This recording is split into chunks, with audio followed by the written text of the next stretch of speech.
رامان کور ناسان زاروکێکی بچووکە شیرینە خەڵکی ڕۆژاوای کوردستانەیە 9 ساڵیە ji Efrînê ji bajarê Racoyê strana Canê Canê ya Delîl Doğan kire vîdeoklîp û bi rengekî gelekî ciwan pêşkêş dike. Delîl Doğan jî siyasetmedarekî Bakurê Kurdistanê bû, xelkê depê Qereqoçanê bû, birayê Mezlûm Doğan bû, gelekî naskirî ye.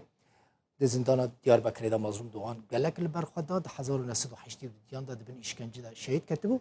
Delîl Doğan jî birayê Mezlûm bû, ew jî şehîdekî Bakurê Kurdistanê.